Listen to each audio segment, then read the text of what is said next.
Good morning, everybody. Morning. Before we get into the substance of this press conference, which is called for one reason, to show the harm that is being done by this unnecessary shutdown of our nation, which is now in its 16th day, I want to give you a report on where things stand at the moment. I know you're all checking your Twitters and so I'm just giving you the latest that I have officially. As I said on the floor yesterday, there are two paths that Congress can take out of this self-inflicted double wound. One is a partisan path, and that path goes right off the cliff, and it brings with it chaos in our economy and our government. And the other is a bipartisan path, which is windy and, we know, sometimes difficult, but it will lead us to where we all have to go.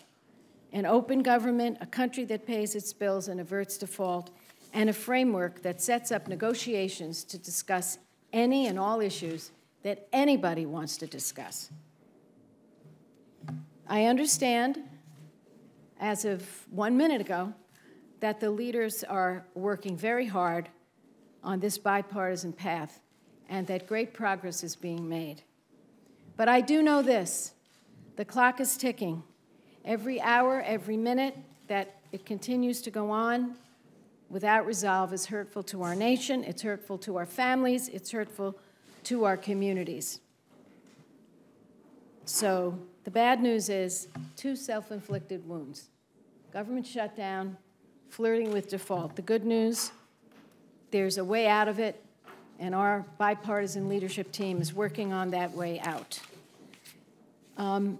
We're joined today by a business owner, industry leaders, and community representatives who will discuss how the government shutdown is impacting local economies, families, and communities. And they will tell us about the real-world impacts. And I think it's really important, A, because some people say, oh, no big deal, the shutdown's no big deal. They're just not in touch with reality. And B, we want to make the record clear so this never happens again. Never happens again. There's a reason why the government hasn't been shut down since the 90s. It's because of the pain that was inflicted on our country. But memories faded. Now memories are there, and we are making the record as to why we never want to see this happen again. I'm going to say that, that the minority staff of this committee put out a blog yesterday and said 10 reasons why the government shutdown was good. I thought I'd give you a quick rundown from our committee perspective why it isn't good, and I won't exaggerate these. I'll just list them quickly. Number one reason it's bad is the shutdown is delaying the passage of the Water Resources Development Act. It passed out of the committee in the House. Everything is stopped while we deal with these self-inflicted crises. We need the WRDA bill, and we need it now. Number two, 93% of EPA employees have been furloughed. There isn't one single inspector in California on the job, and every other state's facing a similar situation. So therefore, if you care about clean air, safe drinking water, and clean water, and you care about all of those things for your family, you got to worry about this. Number three, EPA's cleanup activities at 505 Superfund sites in 47 states have been delayed. That means people living near these waste sites, now listen what they're contaminated with: arsenic, benzene, lead, mercury. They have to continue to worry that their children will get cancer or will suffer injuries to their brain and other vital organs. Not a good thing for our country. Number four, the agriculture industry is facing serious harm from the shutdown because EPA has to clear imported pesticides that come in and make sure they're safe. Those pesticides are now put into a container and they're locked in a vault and cannot be used. Number five, the shutdown has virtually closed the Chemical Safety Board, 37 of 40 employees furloughed. And these ongoing investigations into West Texas, the one where you know what happened with ammonium nitrate, that investigation's been halted.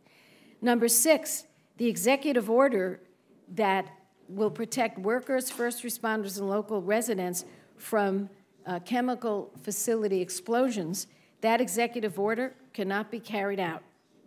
Number 7, the Army Corps has completely shut down the permit process for projects, which has halted 650 pending actions in just one of the Corps' 38 districts, just one.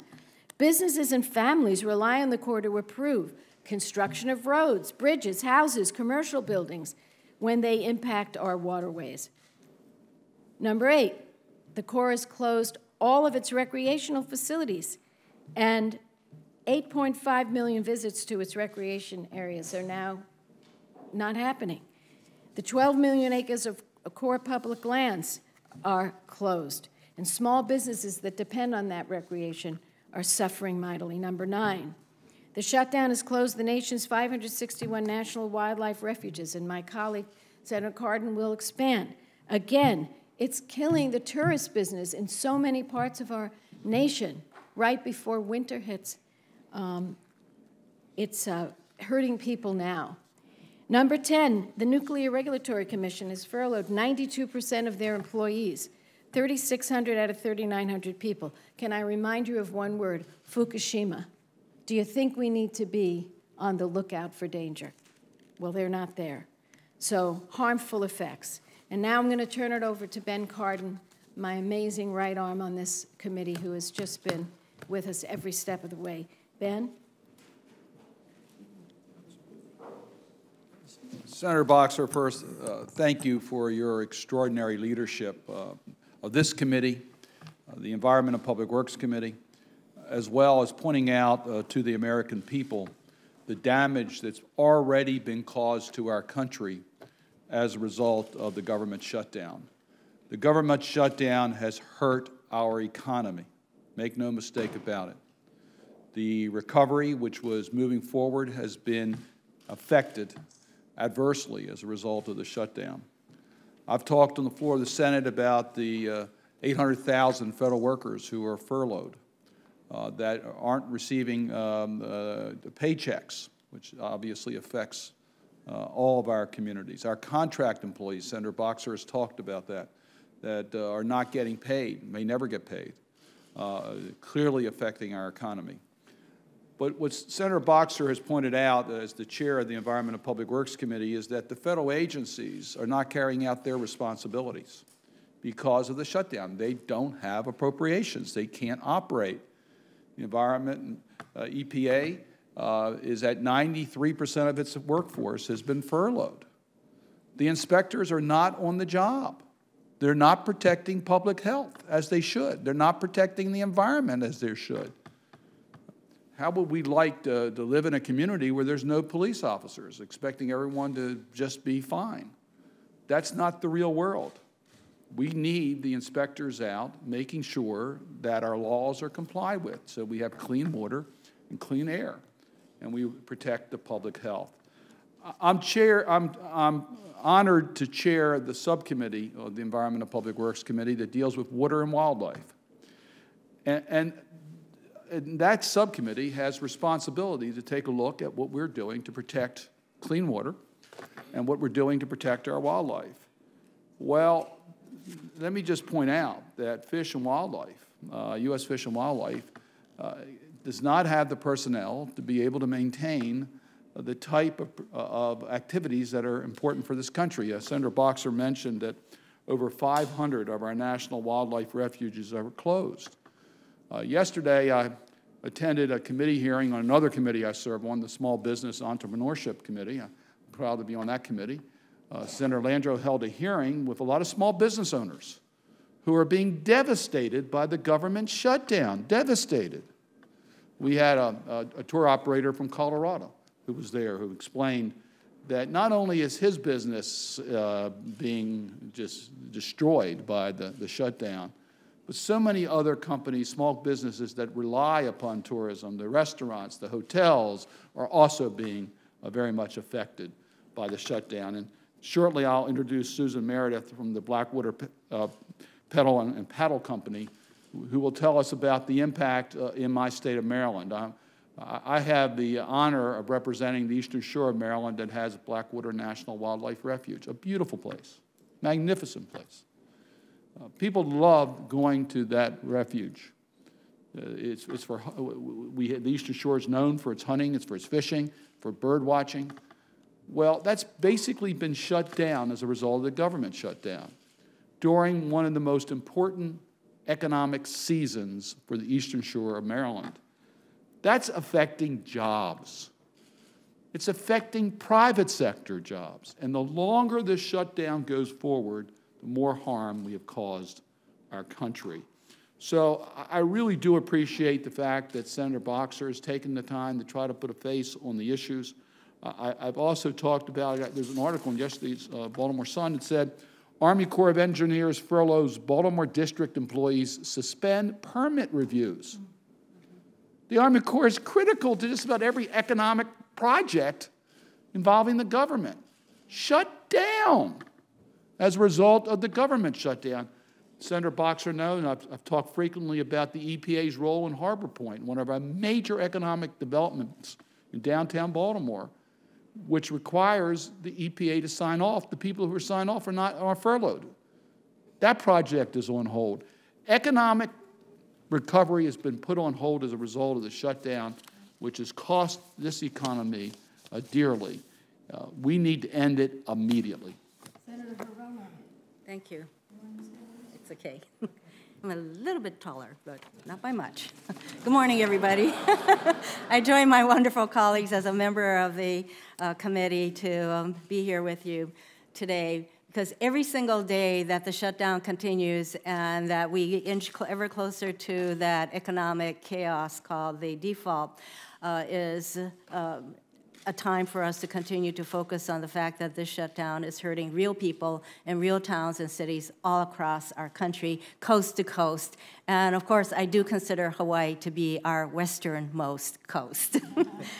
So yesterday, things looked pretty good for a bipartisan deal that was being worked out in the Senate, but during the course of the day, as you know, Speaker Boehner threw a monkey wrench into that proceeding and those discussions, and he said that he would bring a bill before the House. We know that he could not get the votes for that. So it was like Groundhog Day over and over. So here we are on the eve of an economic chaos.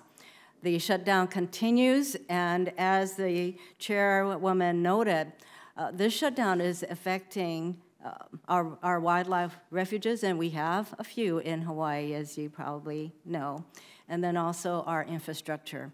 I just want to focus on the fact that the Army Corps is shutting down its permit operations. In Hawaii, there are some 57 pending permits, including the dredging, the maintenance dredging of Pearl Harbor. This is where our Navy ships come in. This affects national security. So it's not happening in Pearl Harbor. And yesterday I talked with a retired veteran, a veteran who works for the Navy, and he reminded me that he and so many of his coworkers are living paycheck to paycheck during this shutdown. And of course, anything that stops work from happening in Pearl Harbor affects all of them. So it's way past time for us to end this shutdown and to make sure that we pay our bills. We call upon Speaker Boehner to bring a measure, which we think will be worked out by the Senate in a bipartisan way. Then it is incumbent upon Speaker Boehner to bring a measure before the House and let the full House, Democrats and Republicans, vote to end this shutdown, to pay our bills so that we can get on with the important issues facing our country. Mahalo. Thank you so much. I want to introduce Stephen Sandher, Chief Executive Officer of the Associated General Contractors of America, AGC, to discuss how the shutdown is delaying the pending Water Resources Development Act, WRDA, and the need to return to work on bipartisan legislation, which is what that was. We got it out of here, the bipartisan vote. I forget the exact vote, but it was way more than 70. 83. We had 83. So we want that bill brought up. AGC is the leading association representing construction industry in the U.S. Their members include general contractors, specialty contractors, and service providers and suppliers. So, Steve, if you would come up, Steve Sandher. Thank you, Senator. Thanks for the opportunity to be here. It's fitting that in an environment where we're seeing dysfunction and seemingly the inability of people able to get together in a bipartisan fashion to craft deals, that we're in a room where bipartisanship, compromise, collaboration seems to be the norm rather than the exception. And as Senator Boxer mentioned, one of the chief examples of that is the Water Resources Bill. Passed this committee on a unanimous vote, 83 votes in the Senate. They don't even get that many votes in the Senate on naming post offices anymore. But it demonstrates that what can happen when people work together to build our infrastructure, which has bipartisan support. And one of the frustrations that our members have is with the government shutdown and with the delay in legislation passing the Congress, that the bipartisan momentum that we've seen on the House side, that more or less mirrors what's happened here in the Senate, has been delayed and could perhaps imperil passage of the Water Resources Bill over there. Chairman Schuster on the House side, like Senator Boxer, was able to get a bill through his committee in a bipartisan fashion, unanimous vote. Floor time was allegedly guaranteed, but that's been delayed due to the shutdown. Our members depend on legislation like this to rebuild our infrastructure, to keep their businesses going, keep their employees working. They don't care who started this fight. They don't care whose fault it is. All they care about is Congress getting their job done, passing legislation that's sorely needed, rebuilding our infrastructure, and keeping our economy going. We hope that the bipartisanship that we've seen in this committee will continue. We've got tough fights ahead on infrastructure. The Highway Trust Fund is going to be insolvent in a year unless Congress does something to fix that. We think that the example that Senator Boxer and others in this committee and over on the House side have demonstrated already on getting things done in a bipartisan fashion will spill over to other efforts in Congress to get things accomplished. So thank you for this opportunity. Thank you, Steve. Senator, would you introduce Susan? As I pointed out, small business owners across America have been devastated by this government shutdown. And I'm proud to introduce Susan Meredith from Blackwater Pedal and Paddle. As I mentioned, her company is situated near the Blackwater National Wildlife Refuge, and also where Harriet Tubman did her extraordinary work on the Underground Railroad. They have two locations. One is located in a very historic area known as Bucktown Village. And that is where Harriet Tubman conducted her Underground Railroad, and there is such interest to visit. So I have two requests in introducing Susan. One, let's end this shutdown today. And then secondly, if you're looking for something to do this weekend, please visit Blackwater. Susan, please come forward. Well, thank you, folks, for having me here today. I really appreciate your confidence in me, Senator Cardin. And I am proud to be here to represent the people of Dorchester County, Blackwater National Wildlife Refuge, the people of Maryland, and also all the small businesses that live around national wildlife refuges or national parks. So how it's impacted Blackwater Paddle and Pedal Adventures is this. My husband and I bought a building that is a stone's throw from Blackwater Refuge, something that we had dreamed about. We're a little family-run business, and we operate out of the Bucktown Village store, and then we operate out of the Hyatt Regency Chesapeake Bay Resort from Memorial Day to Labor Day, where we have a charter boat, jet skis, motorboat, paddle boards, paddle boats, and bicycles. And then we just bought this building in March. So the building was a family dream. You can throw a stone to the sign that says Blackwater Refuge, and since March, I was averaging about $1,500 on a Saturday. The Saturday before the shutdown, $1,500. The Saturday after the shutdown, $140. I had two folks that came and rented two solos and went kayaking. So that really is devastation, and that's the truth about what's happening to the folks around these places. So not only does it devastate people like us, but it devastates people in Dorchester County because we are the largest county in the state of Maryland. We are the greenest county in the state of Maryland, which means the least developed. So people do come there to bike and kayak and bird, and this is the peak season for us right now. So people are coming from October to November for the migratory season, and nobody's coming because Blackwater's closed. My phone started ringing the day after the shutdown. It rang at least 3 times a day of people asking, is Blackwater open? I'd say, well, this Blackwater is open. So, you know, I had a couple folks that came, but most people didn't come because they felt Blackwater was closed. So that was devastating. So we have people in our county that rely on Blackwater. Blackwater has about 180,000 people come a year. And it affects us by people not coming. It affects our gas stations. It affects our grocery stores. We have award-winning eateries in Dorchester County, and people aren't coming. And so it's just like a ghost town there. So Blackwater is also, they have a hunting permit there where you can hunt deer, so you know hunting is available there. Tourism and hunting and fishing and all that kind of stuff is what brings the majority of money into Dorchester County because we are an agricultural county. And so I guess the main thing that I would like to leave with you folks is that there is a way that you can make a difference. Anybody that hears my voice, you can make a difference by maybe stopping in the town that is near a state park or a refuge and buying your gas there instead of in your hometown. Or maybe eating in a restaurant that is near a state park or a national park. There are things that you can do to help ease the pain of folks like us. Thank you. Well, no one has said it better, but we're going to open the government, and that's what we're going to do. So next is Kirk Bailey, Vice President of Government Affairs for the Outdoor Industry Association. He's going to discuss the shutdown's harm to small business, and you heard some of that. And his association is the voice of the outdoor recreation industry, serving more than 4,000 manufacturers, distributors, suppliers, sales representatives, and retailers in the active outdoor lifestyle. Kirk? Well, good morning, everybody, and thank you, Senator Boxer, for having this event today. I also want to thank Senators Cardin and Hirono. It's great to have such leadership on these important issues in the government shutdown and the role that outdoor recreation plays in our nation's economy. So, as the Senator mentioned, we represent about 4,000 companies in the outdoor recreation space, and you just heard from one of those, from Susan at Blackwater Pedal and Paddle.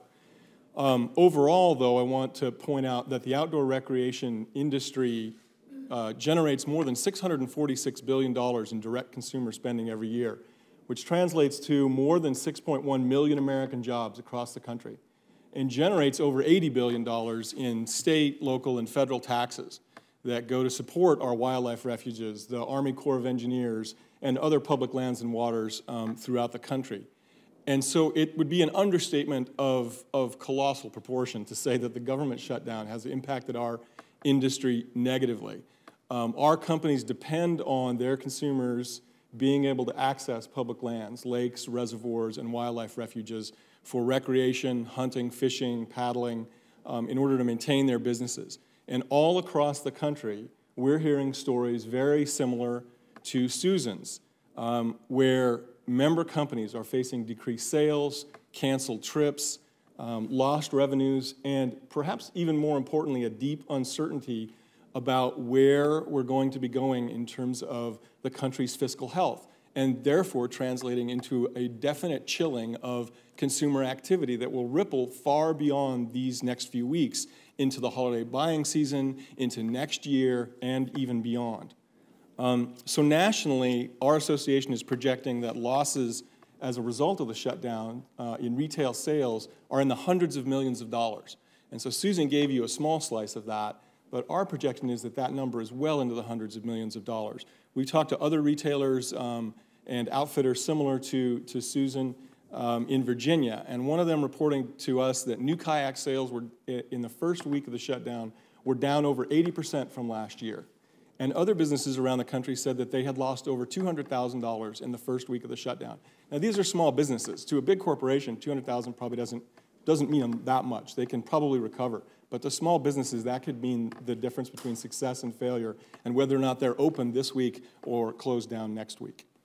So I think the thing that I just want to emphasize is that this national crisis has turned a spotlight on the vital economic importance of outdoor recreation to thousands of businesses, hundreds of communities, and millions of America's citizens. And it's clear that every day that our public lands are closed, our refuges are closed, and our recreation sites at the Army Corps of Engineers are closed, that they're locked up, that businesses suffer and jobs are lost. And so we really encourage the Congress to do everything in its power to come to a bipartisan resolution to the shutdown and the debt limit crisis as soon as possible. Thank you very much. Thank you so much. And next we're going to hear from Stephen Lester, the Science Director at the Center for Health, Environment, and Justice, who will discuss how families and communities are harmed by the delay in cleaning up toxic waste under the Superfund program. Thank you. Good morning, everybody. Thank you, Senator Boxer, for inviting us to be here, and Senator Cardin and Hirono for having this hearing and press conference and putting a spotlight on this important issue. We work with communities around the country that live in communities where there are toxic waste sites, not just Superfund sites, RCRA sites, brownfield sites, all kinds of contaminated sites. And the Superfund program was funded specifically to pay for the cleanup of the worst contaminated sites in America, following the public health disaster at Love Canal in Niagara Falls, New York. These are very serious sites. They pose serious public health and environmental health risks. And because of the federal shutdown, they are no longer being cleaned up. As Senator Boxer mentioned earlier, over 500 sites, cleanup at over 500 sites is no longer going forward in 47 states. This is a serious problem in these communities. We have been receiving calls since the shutdown began from communities around the United States who are complaining about meetings with EPA that have been canceled, with the inability to get information on the status of their cleanup, what's going on at these sites. There's great uncertainty, and with no one to turn to or no one to call when there are problems that come up at these sites. What do you do, for example, if you get 10 inches of rain in a 24-hour period, as occurred in parts of Texas this past weekend? Who do you call? Who do you turn to? How do you find out how these kinds of events are impacting these sites? And right now, there isn't anyone. The longer the federal shutdown continues, the worse these situations will go, the greater the risks will be to these communities because these sites are being ignored. It's time to end the shutdown and to get back to the business of protecting the health of the people who live in these contaminated sites. Thank you. Thank you so much. And last but certainly not least, Anna Fendley, a federal legislative representative for the United Steelworkers, who will describe how the shutdown is harming the creation of worker safety protections to address and prevent deadly chemical explosions. The USW is the largest private sector union in North America, with 850,000 members, including workers in a range of industries, including oil refining, metals, mining, rubber, paper, and forestry, municipal governments, and agencies. Thank you so much for joining us today. Thank you. First, I'd like to thank these senators for inviting us to be here today. I'm here on behalf of our 850,000 members to say that it's time to end this government shutdown. Many of our members work at oil refineries and chemical plants that are at risk of a hazardous chemical incident. Workers would be hurt first and worst in the event of an accidental release or a terrorist attack. And Americans overwhelmingly support government action to prevent these catastrophic events like what happened in West Texas earlier this year, or the explosion at the Tesoro refinery in Washington state that killed 6 of our members. On August 1st, President Obama signed an executive order on improving chemical facility safety and security, which will help protect workers and communities and the environment. But this government shutdown is preventing the principal agencies, EPA, OSHA, and the Department of Homeland Security, from implementing the executive order. These agencies may not be able to meet the deadlines coming later this month that would improve coordination of field operations and inspections, improve sharing information between agencies, modernize regulations, and gather input from stakeholders, including workers. Every day that this shutdown continues, workers and communities are continued to be put at risk from chemical facility accidents. Thank you.